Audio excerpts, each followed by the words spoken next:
What's going on, guys? Zuko back with another Shadowlands video for you guys. This is Shadowlands Season 4 stuff that we're talking about today. So I hope you're all doing very, very well. I hope you got your coffees out. Listen, I want to talk to you about the Iron Docks. I've just been doing some 15s on my Shaman, finally. They're not actually that difficult. In reality, there's some... You need to start to understand the dungeons before you can pull them really, really effectively, especially like lower Karazhan. But we did a slew of dungeons here right in a row, and I wanted to highlight, number one, like how much damage I was able to pull off, because there's a lot of damage coming out here. I did 16.3k in this Iron Docks here, so I want to just express how cool I think that the Hailstorm build is working right now, but I'm going to do a separate video on how to actually play the Hailstorm build. I'm going to get in front of these dummies. I was going to do it today, but it's going to take up too much time. So I'm going to get in front of these dummies for you guys, show you how the Hailstorm build works, and show you how you can end up doing 16.3k overall. I did about 16.6k overall in this Gambit here, and then I did less on the Karazhan because Karazhan's just a tougher run. But it's really, really good. We're doing 15s now on everything, and I'm going to show you guys guides on how to do all these different dungeons. Today we're going to talk about the Iron Docks. So there are a couple neat tips and tricks that I have learned from my fellow gamers here, especially Xlynks, I think, showed me a couple of them today on the Iron Docks, so we're going to get into that. But let me just show you the build that I did run today. We have Witch Doctor Wolfbones. It's a Witch Doctor Wolfbones Hailstorm build. That's what you're going to end up running, okay? So it's Witch Doctor Wolfbones plus Necrolord, and then your talents are going to be Forceful Wind, Storm Flurry, Hailstorm, Ellie Spirits, Sundering. So you don't take Ice Strike to reset the cooldown on Frost Shock to get an extra Hailstorm proc. In my experience, I've played around with Ice Strike a lot. It is just not worth taking. Unfortunately, you just don't have enough time. There's not enough GCDs. It can be okay. Like, it can actually be fine, but it really does add another layer of complication to the build. And if you're trying this build for the first time, I would not recommend trying it with Ice Strike. But if you get comfortable with this build, you can definitely weave Ice Strike in, and I think ultimately you could do more damage. But again, it's up to you.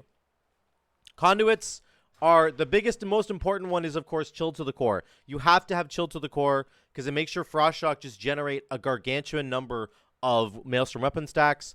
Focus Lightning, Tumbling Waves. That's your triple, and I went Plague Divisor for the extra mastery. You're going to see over the course of this dungeon, I want you to look down here. My stats are all listed right here for you guys. My mastery is going to go up from 61% all the way past 100% mastery as we go through the dungeon. You're going to see that, okay? So, yeah, without further ado, let's get into this over here. Let me make sure this is all good. And let's do it. So we've already picked our stats. We've already picked our stats. You're going to see the opening packs. I want to just go through a couple different sections here. This opening section of the Iron Docks is the most dangerous part of the dungeon, okay? Because there's a lot of extra trash just hanging around. There's a guy patrolling over here. This guy over here is the... Oh, yeah, the Twitch chat was on. This was on my Twitch stream. So you're going to pull these packs here, and you're going to just blow them up. Xlynks is going crazy, doing all kinds of damage and all kinds of healing. I'm using my stun here. I'm just kind of, we're doing 25, 26k. I think I get up to 30k here at some point. But the patrol is coming back, and we need to be very careful about that. But there's not much we can do. It's just the way that it goes. So our first Dreadlords here, we're killing it. We do end up getting the patrol coming in. That's okay.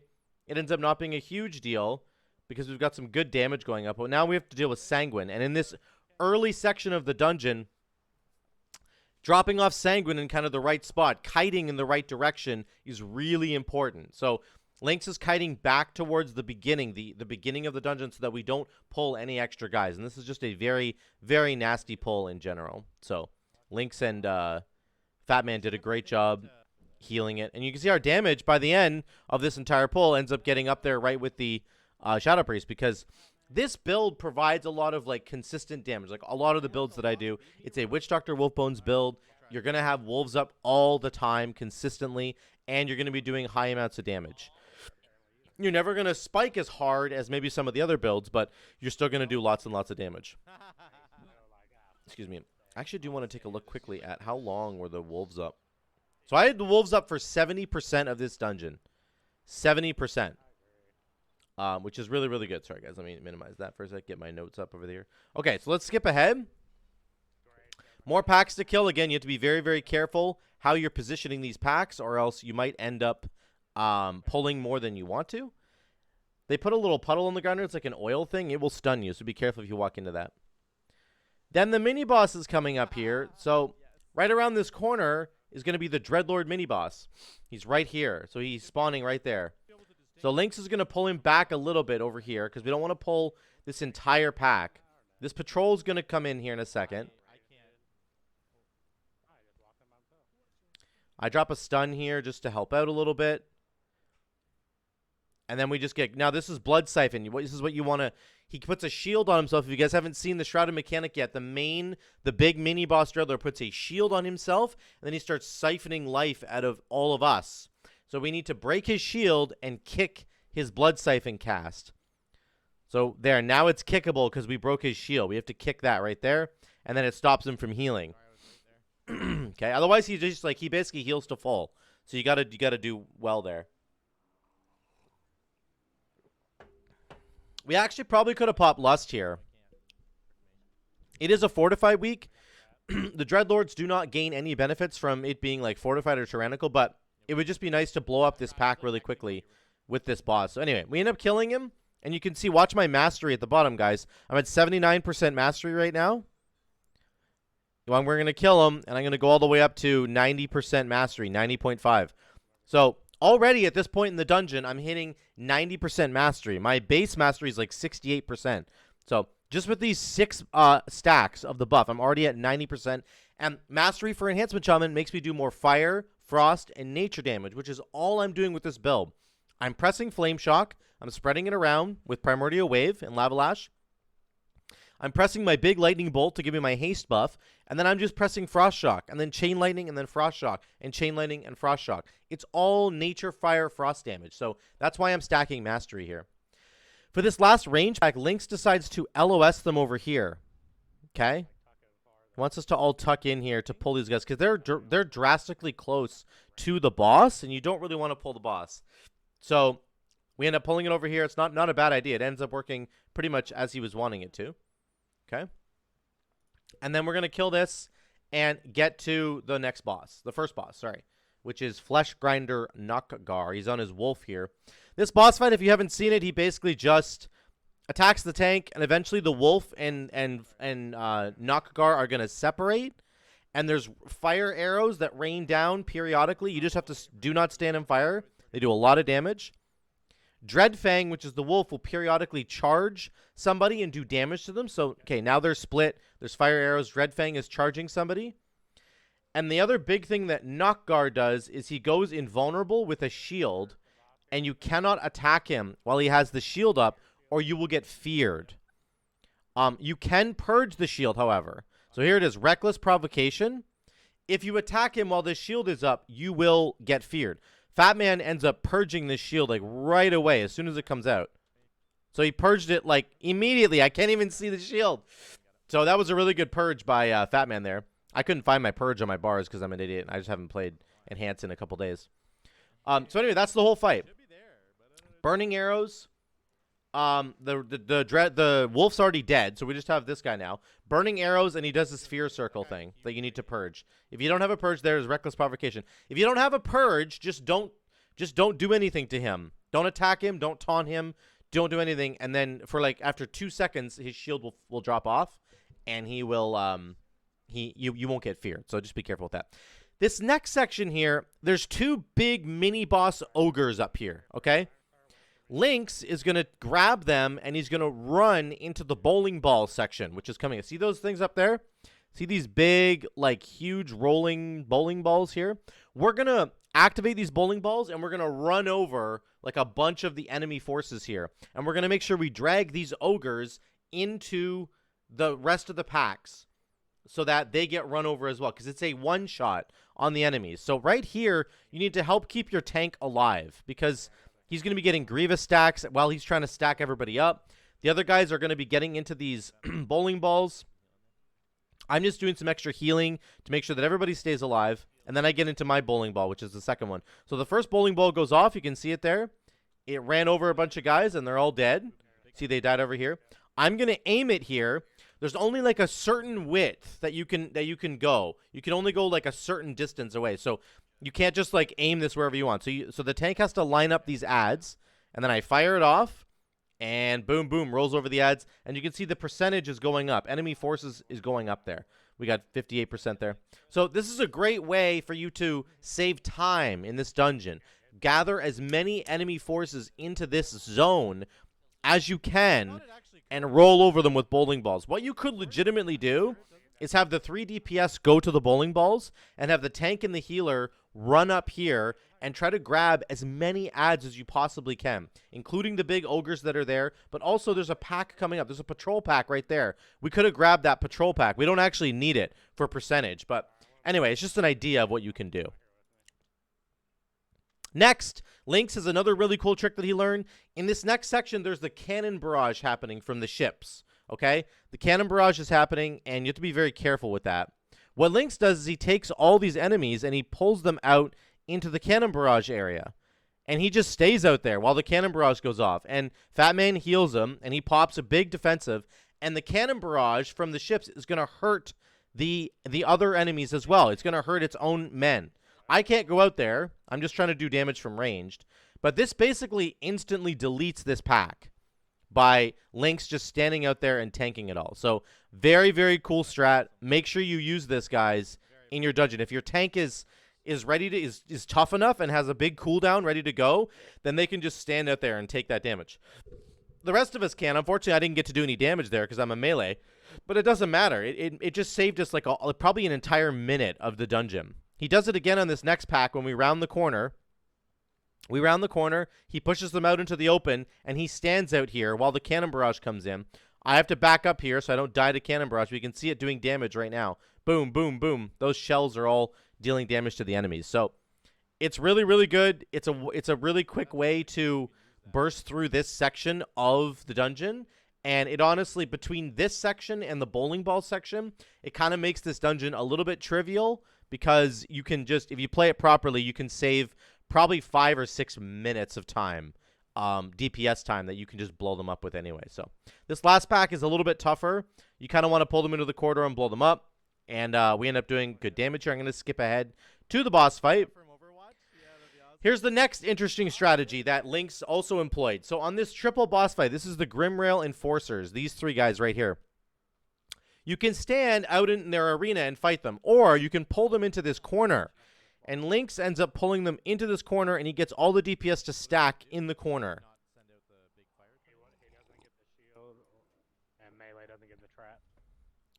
So he's just explaining, Xlynks is explaining that some of the mechanics on the fight don't actually end up happening if you stack them in the corner like this.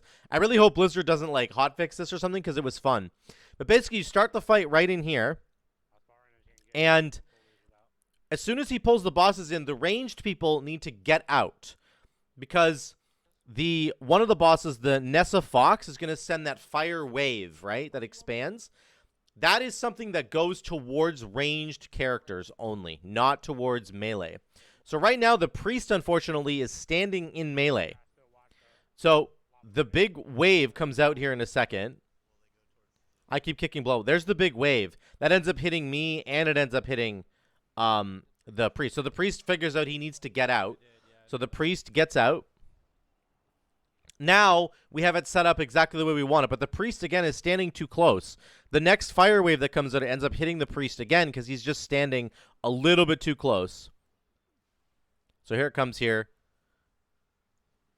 Otherwise, this fight is, like, free. Like, I just stand here and do 3-target cleave, and it's great. We're just roasting these bosses. Like, it's amazing that there's the big wave right there. You can see how, like, it doesn't start, actually. The animation doesn't show up until, like, it's already 5 yards out. So the priest needed to back, like, way up, and he ended up just standing in the fire wave there on accident. So, but anyway, our damage here is huge. We just blow these bosses up. Not a big deal at all. Not a big deal. Now, take a look at the bottom of our screen. Look at our mastery. It's already at 103%, guys. 103% mastery already. We still have 2 boss fights left. Oh, no. And a bunch of trash. So it's cool to see that these Dreadlord buffs start stacking up very, very quickly. And you can reach, like, your critical mass, like, where you're doing a ton of extra damage.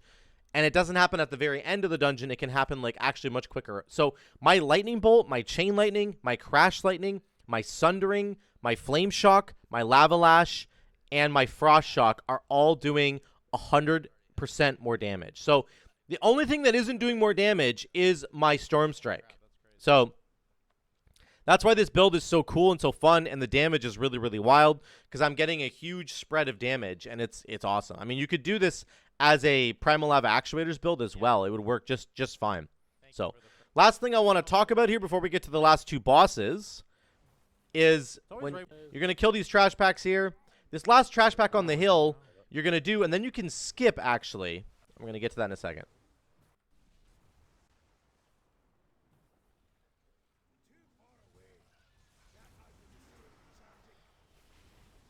I don't know if I have a potion, but we can just run past these guys, so it's fine, right? Yeah, go ahead and go now if you don't have a potion. So Lynx was saying, like, I don't have an Invis pot, and Lynx looked at where the patrol was up ahead, and he was like, you need to run now, or else you're not going to make it. So you see that patrol? They're on the right-hand side. They patrol from right to left and from left to right, so you can sneak past them without having a pot, but you have to time it correctly, or else it's not going to work, okay? So that's just a little hint there. You don't necessarily need a pot. We don't need to kill those guys for percentage. We just have to kill the last two bosses. So here's the last boss. This is Oshir. I was looking at him. I was like, I need to not do anything. I was scared there. Hit me. And it's like he started walking towards me. And I was like, yep, I need to definitely not do anything right now. So this guy does like a frontal slash. You just saw it right there. You just don't stand in that. And then he's going to jump to a cage, and he's going to unlock these cages. The first one he does is the wolves. And these are just, if you AoE stun these and AoE burst them down, they won't do any damage. But they don't really have much of an aggro table, so they'll just run at random players unless you stun lock them. So they're hitting me right now because I'm just really, really close. So I kind of back up a bit, try and do some AoE damage. So just AoE burst them down, not a big deal. He does do time to feed, which is a single target sort of dot on an ally. You got to watch out for that. He'll jump to another cage here that is the bird one. And Lynx just ends up CCing the bird here. So the bird is that it's like a poisonous Hydra-looking thing. And he just puts it to sleep with Hibernate. So you can probably use Paralyze on a monk. You could use a lot of different things. Freezing Trap on a hunter. There's a lot of things you could use to stop that guy. You don't really want to fight him. You just want to stop him from casting. So definitely use some kind of CC and you're good to go. So that's it. On to the last boss. We're almost there. Now, again, my mastery is at 106%. That's the final, like, mastery that we've reached here. You can see at the bottom of the screen there. 106%. So there is an additional Dreadlord back there that we could have got, but it's not a big deal. We don't need it. On this boss fight, you want to kill Koromar first. Zagosh is the guy sitting in the turret over here. He just said, aye, aye, sir. He's going to pelt people with bullets and do a lot of damage. You need to kill Zagosh second. But if you kill Koromar first, Zagosh will come out of the turret and stop shooting people. So that's what you need to do. So we're going to start this fight. Koromar's here. He's going to jump around a little bit. We end up killing him right now. And then you can see Zagosh comes out of his turret. Now Zagosh is targetable, and he's not shooting anybody anymore, which does a lot of damage on the higher keys. So just make sure you end up doing that. Then we get slammed backwards. And there's a couple different things you can kind of do to cheese this, but Kaz set up his gate, and I didn't get to the gate in time, so I'm stuck back here. But you can essentially gate all the way up to here and right away if you do it properly, and then you're closer to the boss. So I lost some damage there, but that's okay. Now Zagosh is dead, and Koromar's both dead. They're both dead, so we just have Skulloc left. Unfortunately, we didn't get him down quick enough. We still had to do one last slam. He blasts us back here, and we go back and kill him, and that's the end of the dungeon. And I did get Keystone Conquer, which is pretty good. I'm gonna get Keystone Hero. Don't worry, guys. We're getting there. But you can see our damage overall was 16.3, which was really good. Like, that's pretty solid. And that's with the Hailstorm build. And we ended up having 106% mastery by the end of that. Let's switch back to the gameplay. Let me just look at this really quick. I'm going to show you the damage profile, our over-under, like I always do. So this is what we had here, 16.3. Again, because we have 106% extra mastery for like a good chunk, or we had 100% basically more mastery for a good chunk of that dungeon, it's our frost damage, it's our lightning damage, which is nature, it's our fire damage, which is flame shock. So These are all doing crazy, crazy damage because of the mastery stacking that we were doing. Now, this season's very cool. You can do a lot of different builds this season. I haven't tried this yet, but I'm genuinely going to try a Chain Harvest build that focuses on crit. So I'm going to stack crit both on my gear and on the Dreadlord buff. And I'm going to see if I can get Chain Harvest to be like an 8 to 10 second cooldown, basically. I'm going to stack as much crit as I possibly can and run Skybreakers to give me even more crit. So Skybreakers will give my Flame Shocks 50% more crit. And then I'm hoping by near the end of the dungeon, I'll have an additional like 40 to 50% crit.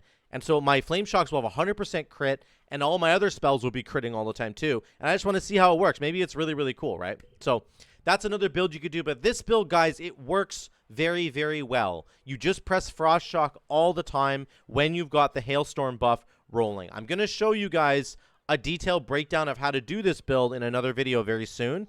But for now, I just wanted to give you that dungeon and show you guys how to progress through the Iron Docks, give you some tips and tricks on the Iron Docks to make it way, way faster for you. It's honestly a very easy key to time if you kind of know these tips and tricks. So let me know what you guys think in the comments down below. What have the Iron Docks been like for you? I hope you guys are having a good experience in Season 4 because I'm loving it, guys. It's been so much fun. So thank you so much for watching. Drop a like and subscribe if you haven't already. Guys, we got to 2,000 subs. We did it. We actually got to 2,000 subs. Let me switch back over here really quick. We got here. Look at this. 2.02K. So thank you so much for pushing for that for me. Thank you for getting those subs. Thank you for telling your grandma. Whatever you did, it worked. And I am going to be doing a 24-hour stream on Twitch to celebrate. I don't know the exact date yet. I will announce the date of when that's going to happen, but it'll be soon. So stay tuned and so you can figure out when that's going to be happening, okay? Thank you guys so much again for watching. I love you all, and I will see you in the next one.